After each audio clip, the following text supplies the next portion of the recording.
Today, in the fighting arena, two giant ocean animals that ruled at their times will face each other off in a fight to the death.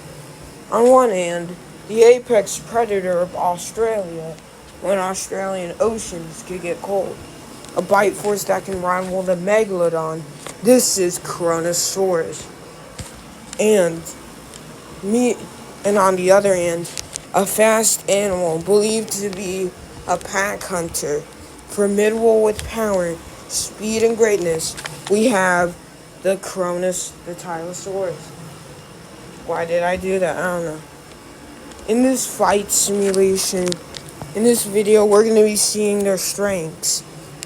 We're going to be looking at their size, speed, bite force, weaknesses, and more to determine and put these two against each other in a fight to the death to determine which one of these two animals will win this fight. Make sure you smash this subscribe button and chomp down on the like. Yes, I am using figurative speech. Well, boo-hoo. Boo. Don't care about it if you don't like it. Boo-hoo. Now, let's begin this. Before we start this, I just want to say, in this fight, it's for especially with the Tylosaurus, many people, it is argued if Tylo was a pack hunter. There's evidence to suggest it is, and evidence that doesn't say it is. But in this scenario, we're going to be saying it's a 1v1. Obviously. Alright, let's get started. Category 1, size. Kronosaurus' size is very simple, with max length being up to 36 feet long. Tylosaurus is on the other end of the stick. Their size is much fluctuated on. It is really tough to get an accurate size, but to make the best of the scenario, the most accurate fight, we're gonna size some of them down for a little bit. With the largest ever Tylosaurus bunker growing up to 52 feet long. We're gonna really downsize on that. So it's gonna get a huge, the Tylosaurus is gonna be it's gonna be smaller than it usually would in real life. We're aiming for Kronosaurus that is 10 meters long, and a Tylo that's 12 meters long. That'll give us a Kronosaurus that is 32 feet long and a Tylosaur of 39 feet long, giving the Tylo a slight length advantage in this fight. But that doesn't mean all is. Kronosaurus was an apex predator. Tylosaurus would have had some more competition. Kronosaurus was more likely to be slightly heavier than Tylo, but who knows? We're going to give these two an equal weight. For this category, both Krono and Tylo tied for first place. Category 2, speed. This category will go to the animal that can use their speed to their advantage to either avoid attacks or get off attacks. But this will also be looking at their stamina and seeing how long these two animals can go without a break. Unlike most reptiles in the water, Tylosaurus could go very fast at 20 miles per hour, and unlike most reptiles, it has a great stamina. It doesn't need to take a lot of breaks. In fact, it can just swim, chase down its prey, and easily take it out. Mosasaurs, their hunting technique involves speed too. It's more likely that mosasaurs use somewhat of a quick burst, but but for now, it seems like the kronosaurus is the faster compared to Tylo. But that doesn't give Tylo the disadvantage. Tylosaurus, like most mosasaurs, once again could hit a fast break to hunt prey instantly. It's one of the proposed theories on how these guys hunted.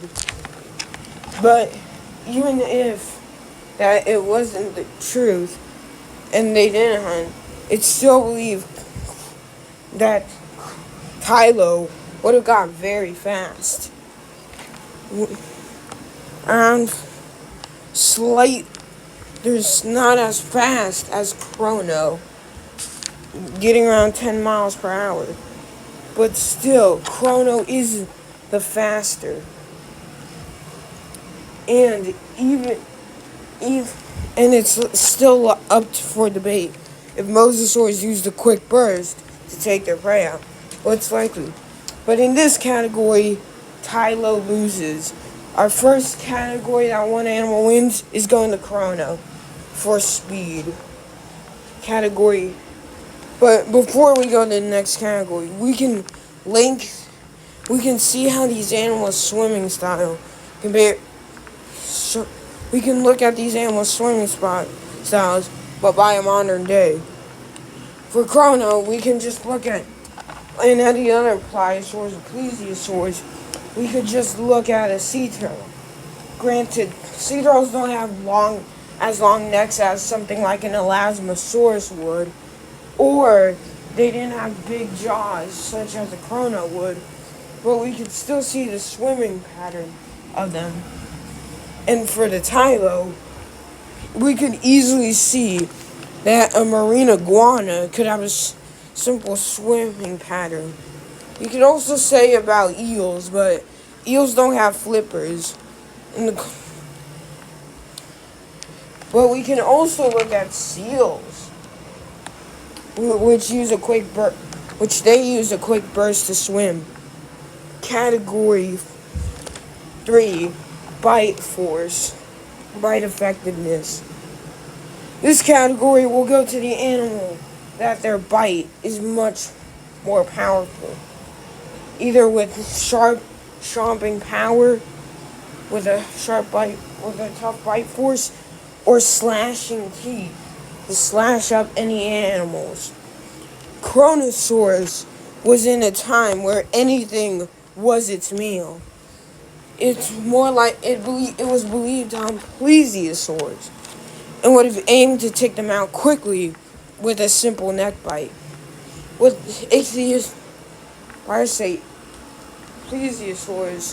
plesiosaurs having strong necks, that means this formidable predator would need a strong bite force to take them out. It is very likely, it's believed that this guy has a bite force 3 times stronger than a Tyrannosaurus rex. And Tyrannosaurus really do need that bite force, since they hunt animals such as Triceratopses and Ankylosaurs. So they would also need to take their prey out quick before their prey can fight back. But in the case of the Kronosaurus, it would need to take its prey out quick before its prey swam away. Tylosaurus wasn't believed to have as strong of a bite force, but there is a secret weapon. Most mosasaurs are believed to have sharp teeth to penetrate their prey. Tylosaurus was no exception. It's believed this guy would have had formidable long sharp teeth to cut right through its prey and easily tear them up. Remember, this animal lived with Crotoxyrhina, which could pose competition, but also a quick meal for Tylosaurus. But how do these two bite forces compared to each other.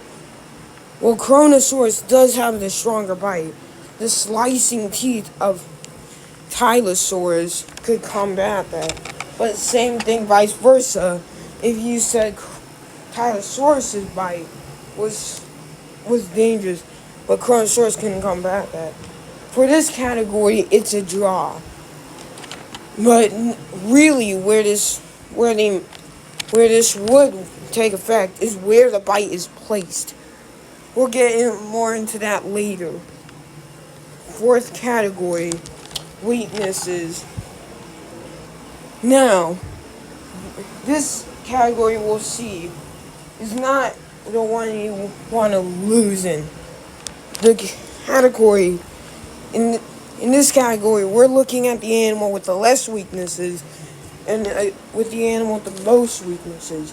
Either one of these two. These two have simple weaknesses that can be combated with. But let's see. Well, we have to see which one is the more likely to be less vulnerable in this fight.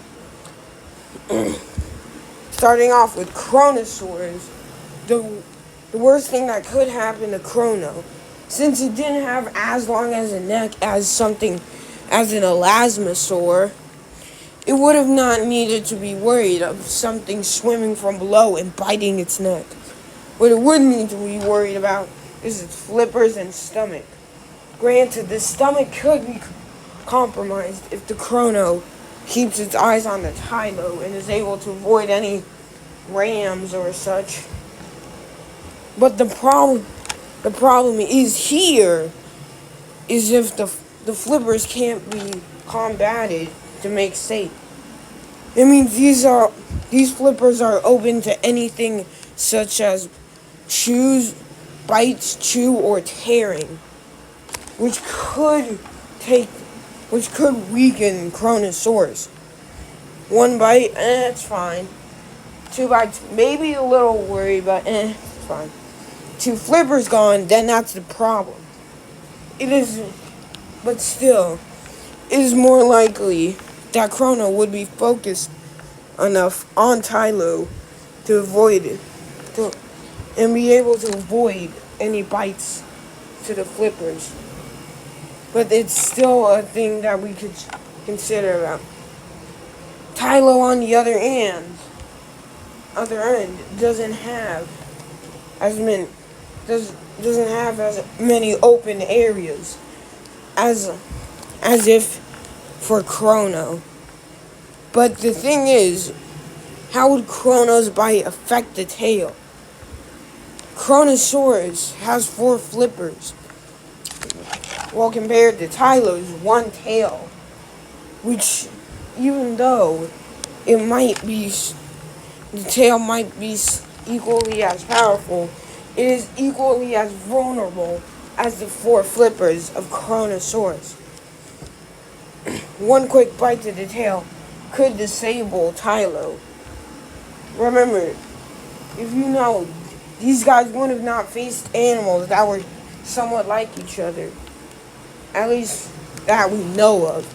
We could discover a similar sized mosasaurus that lived in areas where Kronosaurus lived, or a similar sized pliosaur that lived where Tylosaurus lived. But who knows? These guys are formidable predators. But it is very unlikely for Chrono to suffer much damage. And plus, if one of the flippers are attacked and torn to the point of not being able to be used, there's still 3 more flippers. Well, if Tylo's flipper tail gets crunched, there's nothing else that can help it swim. For this category, the Kronosaurus takes it as the one that is less vulnerable. Our final category strength. Final category. Fighting strategy. It is simple. It is really simple that one of these animals could easily injure the other one. But how do these animals fight? Most of Kronosaurus's prey was mosasaurs, cephalopods, and other animals. But in ichthyosaurs, it was more likely that Kronosaurus would target the long neck. It was very likely Kronosaurus targeted the long necks of plesiosaurs to easily, quickly finish them off, so they wouldn't fight back. It's unknown of yet, but Kronosaurs might have fought each other. That might have suggested these guys would have bit each other and held on to each other. And for any fan that has watched my videos for a while, yes, this photo was used in Who'd Win the ultimate prehistoric ocean rumble. Yes, if any fan can remember, this was used in that video. Just wanted to say that. But it's very likely this guy would have targeted the necks. Well, for Tylo, it had much more variety of food. And no, I don't really know what that is. It's definitely not a kronosaurus. Tylosaurus. If a Tylosaurus decided to tear you to pieces, it would be easily able to. But the thing is, these guys are one really formidable predator that had a bunch of prey items. It's likely that if it was hunting something like an ichthyosaur or a cretoxyrhino, it would target the flippers or chomp quickly to finish it off. But if it was hunting something like this, but there's also the ramming technique. Unlike most mosasaurs, it's likely believed Tylo had the capability of ramming something or swimming fast at their prey with their mouth open. I feel like this drawing does a great explanation of this technique, but it wouldn't be used. It would have more like it was. Tylosaurus had almost no teeth near the end of its jaw, likely suggesting it could have rammed animals. But in this category, for the best predator to easily hunt, we gotta say these two are dangerous in their own ways. They would have not hunted animals similar in size or appearance to each other, but they would have easily been the top predators in their ecosystem. Kronosaurus being the top, well, Tylosaurus having more competition from animals like Cretoxyrhino and Mosasaurus. Now, it's time for the final fight. Let's go over. Both of these animals tie in speed, size. Kronosaurus takes speed. Bite force is a tie. Weaknesses is going to Chrono, and attack strategy is a tie. The watery grave / arena is set. Kronosaurus and Tylo are going head to head in a fight. Let's see who's gonna win. Just like the last time, I'm gonna go mute. Oh. No. Sorry. This is taking so long.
at the end of this scenario, we can see that Kronosaurus came off as the winner of this fight. Yeah, that was a. Yeah, if any of you can tell, that is an unalived slash killed Kronosaurus Tylo. So why did the Kronosaurus end up winning this fight?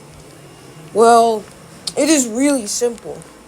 The bite force and speed would have easily helped Chrono win this fight. It is unknown of really who's the larger one, but if they were equally sized like in this fight scenario, this fight could have gone to Kronosaurus.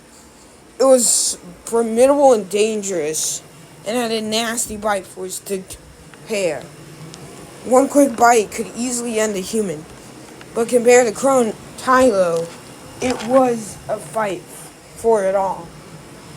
Kronosaurus' durability, speed, and bite force really helped it win this fight, as it was easily as well. Kronosaurus Tylo would have had a tougher time attacking Kronosaurus due to the flippers and the speed. Chrono would have no problem attacking Tylosaurus. Tylosaurus could have ended up. There was not much of a chance for Tylo to end up winning this fight due to Chrono's speed and formidable bite force, plus its lack of vulnerability. But even though it lost this fight, Tylosaurus is still a dangerous animal. It could win almost any fight, but just not one against Chrono. I hope you liked this video. Make sure you like and subscribe. After this video makes it onto my channel, I will be posting the vote for episode 3 of Prehistoric Beast Fights, the new contenders. I hope you like this video. Make sure you like and subscribe. Thank you guys so much for getting us to 120 subscribers. I'm excited. The next video is going to be a Hoodwin book. I have been slightly delaying on those. The vote is now over. I might delete the vote. But the winner of the vote is who would win Ultimate Deep Sea Fish Rumble. So that is the next video on this channel. But before that, I will be posting the third vote of Animal Beast Fights. Prehistoric Beast Fights. The new contenders. I hope you enjoyed this video. Make sure you like, subscribe, and more. And I will see you all later. Be good people, everyone.